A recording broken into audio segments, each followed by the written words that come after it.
Hi, I'm Tim Rubble, and welcome to day 5, being outside underneath the patio on the Humvee Hilow camper. 4 more days until rain is predicted, and I have gotten the outer skeleton framed up. So basically I'm building a box in a box or around a box. So we'll go over to this side since I have this side pretty much fabbed up. For this front transition here, I've ordered 2 LED lights that's got some stuff in it, so that should augment this lower bar down here really nice, and it'll just kind of break up that look and make that transition look really well. My plan is to run some of the sheeting down, just down over that, so there's no wind going to be going in between here, and then I'll do a nice curve down here and catch this. Probably frame that out in some tubing real quick. But I'm dropping this down. I got the profile, which I absolutely love. It's what I've kind of envisioned. It's a little higher than I would have liked, but it is what works. So I'll be able to put a 8-inch mattress in here in clear, and my TV goes in right there. That's going to be on a swing where you can get up into bed. So physically, this should sleep 4 people really well. There'll probably never be more than 2 in it, and maybe some grandkids. But other than that, I love how everything is turning out.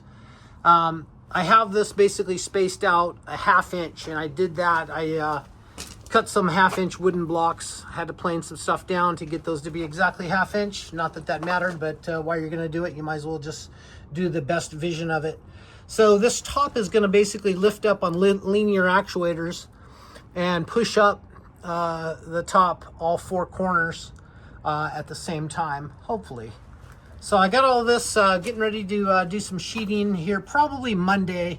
I'm every 4 inch or 4 foot on center on these, and so there'll be some 2 foot stringers that go in between that just to help support the aluminum. It's only 40 thousandths, and it's nice to have some support, even though that I do put the foam, and then I'll do some tongue and groove, really cool looking on the roof, and haven't figured out what I'm going to do on the sides yet. But moving right along, I rolled on the 3-roll. I rolled these hoops, got those ready. My supervisor here, she's been watching me all day, making sure I'm doing the right things and staying safe.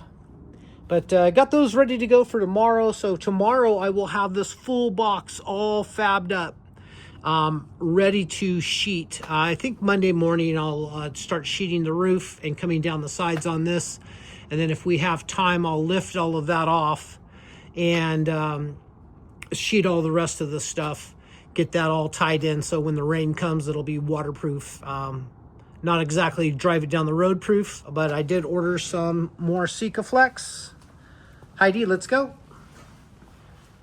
Here's my 3-roll.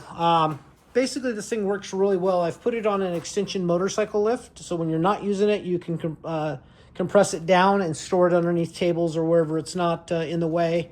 But these are the Swag off-road rollers. The machine itself is from Harbor Freight. It comes with a 1, 1.5, and 2-inch round dies.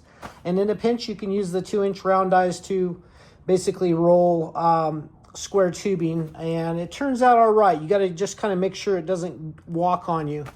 And this is a pipe threader off of Amazon, and or Harbor Freight sells them. But I basically just took I want to still be able to use it for pipe, so I just welded the 1/2 inch to that, and so far it's held up really well.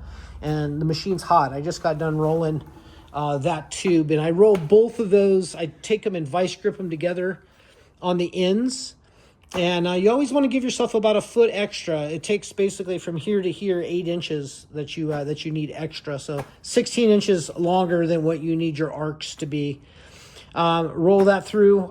Took probably about 10 or 15 minutes, but so much better doing it this way than it is doing it with the manual crank method. As for tubing, man, I tell you what, I am running short. We're coming up here on, I think Tuesday is Christmas Eve.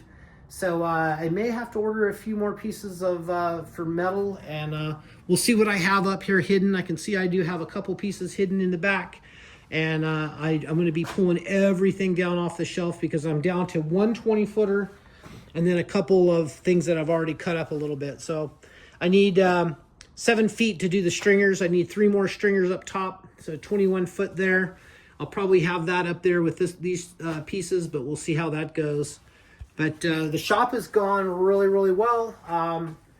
It's nice to be able to foresee and do this process.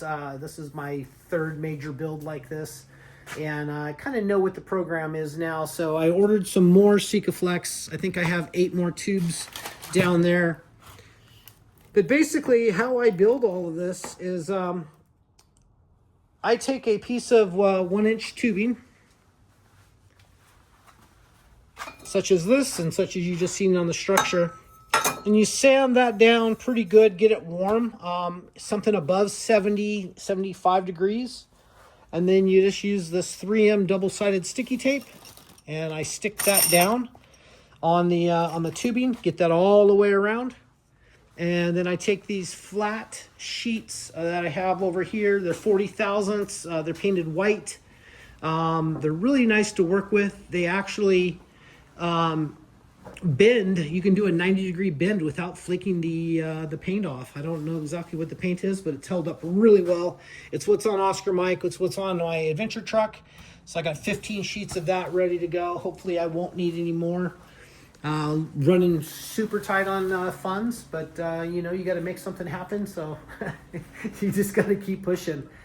Today's video is basically brought to you by consistency, meaning that you'll get more done in a week than you think you can, but you get less done in a day than you think you can. You have a very list. I'm super structured on notes, and when I come out, I kind of wake up slow and hard every morning, just kind of groggy, but get back into it. I review the notes, figure out where I'm at, and go walk my my 2 shepherds. They will not let me get away with not walking them, and so maybe that's the universe telling me that go walk your dogs and think a little bit. So I get our hour walk in, come back, and then I'm hammering down by about 9:30 and making progress. And then what happens is I just run out of sunlight and run out of kind of drive.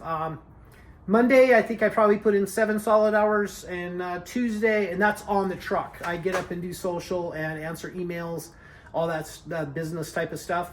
But yeah, as the sun starts to set, I'll upload this video, go get a shower and get cleaned up, and get ready to go out and get something to eat. But man, what a great process. And you know, it's one of those things that people talk about, do something hard every day. It's not exactly what I want to be doing right now, but I want the end product. So it's delayed gratification, and I'm super stoked to be able to build this and have an area to work in. It's not a perfect area, but I'm so grateful for what I have, and having nice neighbors that don't really care about this type of thing. So that's nice.